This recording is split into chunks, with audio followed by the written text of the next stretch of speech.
Hai, Gica, să te vedem!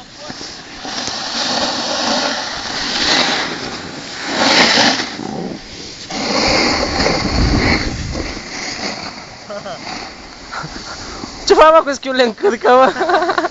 Bă, băi, ăsta care le-am în picioare se mai belea? Nu cred, bă. O, dar pe Gica ce se duce. Da, că a fost mai așa. Te cred. Unde e ăla, mă? Hai, băi, mese!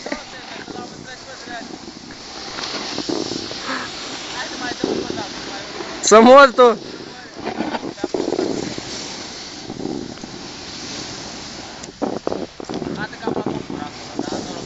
Oh! Ce-a fugit aia? Ai văzut ce-a fugit schiul aia? Știi cum se ducea?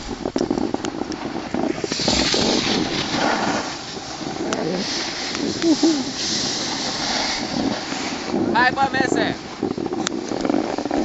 Prostul de mese și-a pierdut schiul, da? Poți să muși clăpare așa de ceva, dacă n-ai schiuri, te dai cu astea. Ce pula face ăla, unde e? A plecat? Tu nu-l vezi, mă? Ba da. Uite pe ăsta.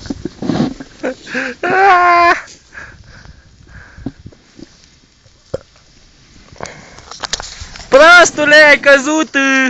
Eu uita, putu-te în gură.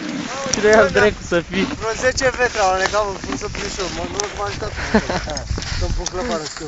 Hai, Gica, dai drumul! Mai văd ce bine mă dau eu, îl tăceau pe om. Hai, Gica, fugi! Că le tăcea pe ova, acum mergeam, eu mergeam frânat și Gica Bă, le tăcea dacă pe merg ova. acolo, nu putea să-mi pun clăpară. Hai, mă, fugi! Gata! N-am căzut, vă zic ce are. Ha? N-am căzut, ce are. Haideți, mă!